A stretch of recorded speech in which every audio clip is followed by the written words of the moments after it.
오래된 기록은 종종 미래를 말합니다. 저는 동양의 예언과 철학을 통해 다가올 한국과 인류의 미래를 탐구합니다. 지명인 F. 이제 시작합니다.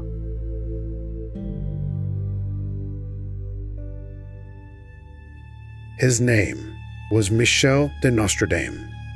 To some, he was a prophet. To others, a poet or a fraud. He foretold the fall of kings, the fires from the sky, and the wars that would shake the world. But now, we ask, did he truly see the future?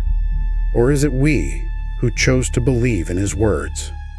Let us return 5 centuries into the past to follow one man's life and the mysterious verses he left behind. Nostradamus, a poet of time or a prophet. A child born in the shadow of his time. December 14th, 1503, in the small town of Saint-Rémy-de-Provence in southern France. A child is born. His name is Michel, the boy who would later become known as Nostradamus, was raised in a world torn between faith and fear, between superstition, science, and death. His father, Jacques, was a notary, a man of Jewish descent who had converted to Catholicism. He taught Michel Latin, philosophy, and the stars from an early age. Michel was a quiet boy, often found reading by candlelight, memorizing the patterns of the stars. Some said he was gifted. Others found his silence unsettling. He went on to study at the University of Avignon, one of the best places of learning at the time. There, he absorbed philosophy, mathematics, and the foundations of medicine. But the world he stepped into was far from kind. The plague was sweeping through Europe, and death knocked on every door. People turned to God, others to the stars. The boy wondered, why is this world falling apart? That question would later become a prophecy, line by line.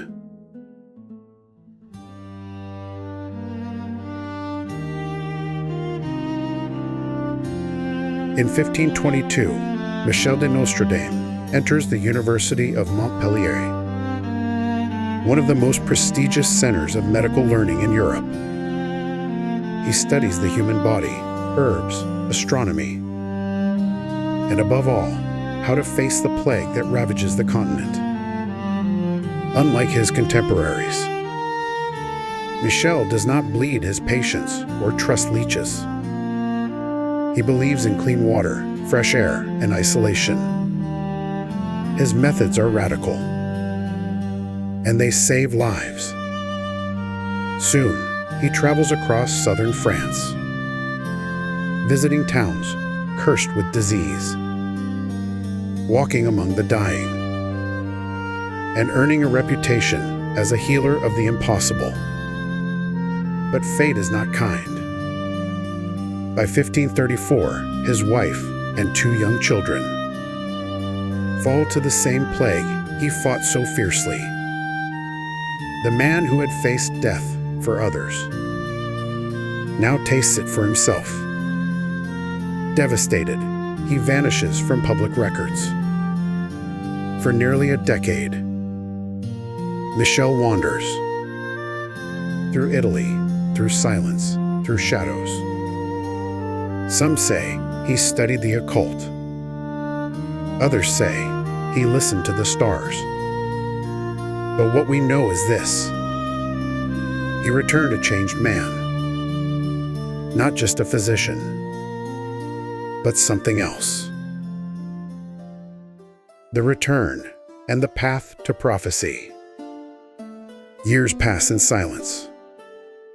Wandering from town to town, Michel disappears from the records of history. But in 1547, he returns. He settles in the small Provençal town of Salon de Provence, marries Anne Ponsard, and builds a new home, a new life. Yet something within him has changed. Michel, once a man of medicine, now devotes himself to the stars, to time and its hidden rhythm. He studies astrology, the movements of the heavens, and the cycles of history. He writes symbols, not diagnoses. He records verses, not prescriptions. In 1550, he publishes his first almanac, a calendar of the future filled with celestial predictions. The public is intrigued. Some praise his insights. Others fear them. But Michel does not stop. In 1555, he completes a book unlike any other, Les Prophéties, 942 quatrains, written in riddle and verse, veiled in Latin, Greek, and stars. He calls them prophecies. But to him, they are something more. A reflection of time's eternal spiral and the fragile fate of humankind.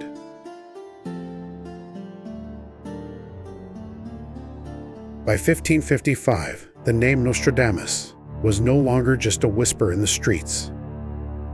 His book had crossed borders, passed from scholars to soldiers, from merchants to monarchs. In 1556, it reached the French court. Queen Catherine de' Medici, a woman of great power and greater superstition, summoned the man behind the verses. She believed his words spoke truth, and that within his riddles lay the fate of kings.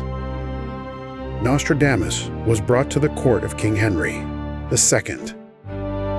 He read the stars. He drew charts. And he left behind a warning. The young lion shall overcome the old through a single duel in a golden cage. His eyes shall be pierced, and he shall die a cruel death. In 1559, during a ceremonial joust, King Henry II suffered a fatal wound, a lance piercing his eye beneath a gilded helmet. Was it truly a prophecy fulfilled, or a riddle reinterpreted? To many, it was proof. To others, coincidence. But one thing was certain. Nostradamus was no longer just a man. He was a symbol, a prophet, or a pawn.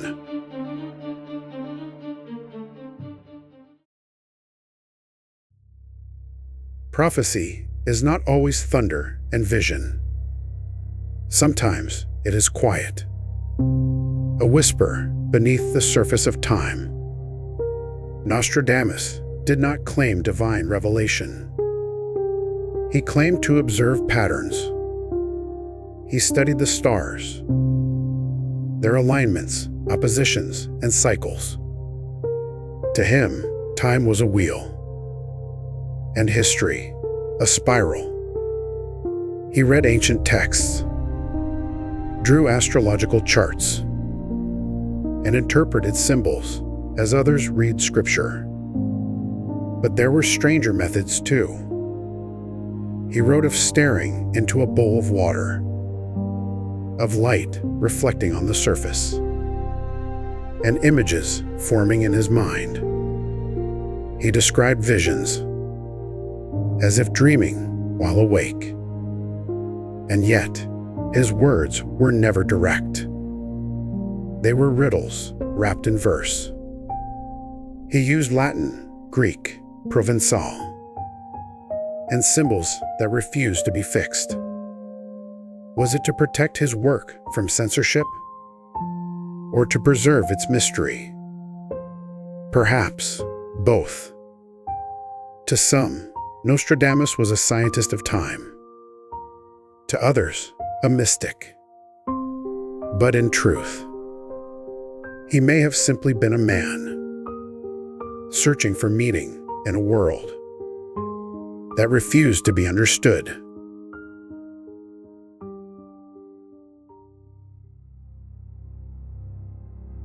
Long after his death, Nostradamus' verses lived on, quoted, debated, and believed. But not all that bears his name was ever written by his hand. Over the centuries, new quatrains began to appear. Some were vague enough to pass for his voice. Others were deliberate forgeries. During the Napoleonic Wars, poems predicting the rise of a great emperor surfaced, but none can be traced to the original editions.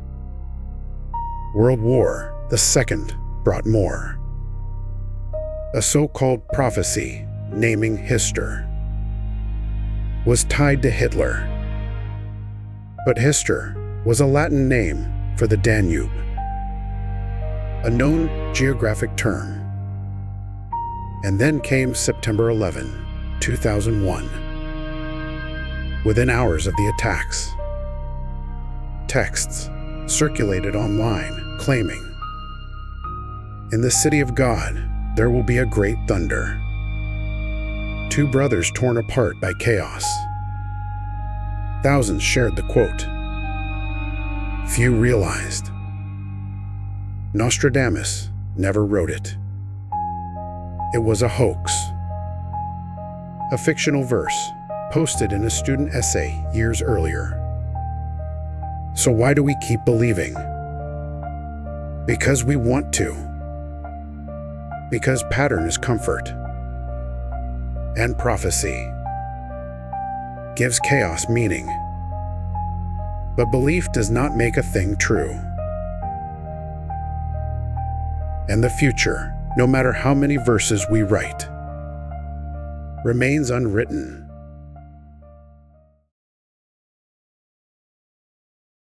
In the summer of 1566, Michel de Nostredame could feel time closing in.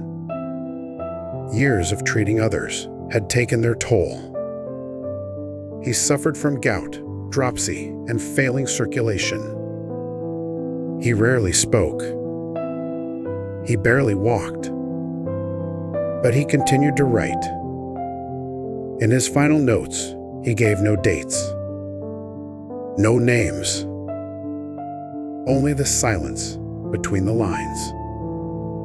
On July Honest, he called for his secretary, Jean. He handed him his last will, his final edits, and said quietly, "You will not find me alive at sunrise." That night, Nostradamus went to bed, and by dawn, he was gone. They found him sitting beside the bed, as if watching over his own departure. His tomb was placed upright, as he had wished, facing the stars. Even in death, he looked upward,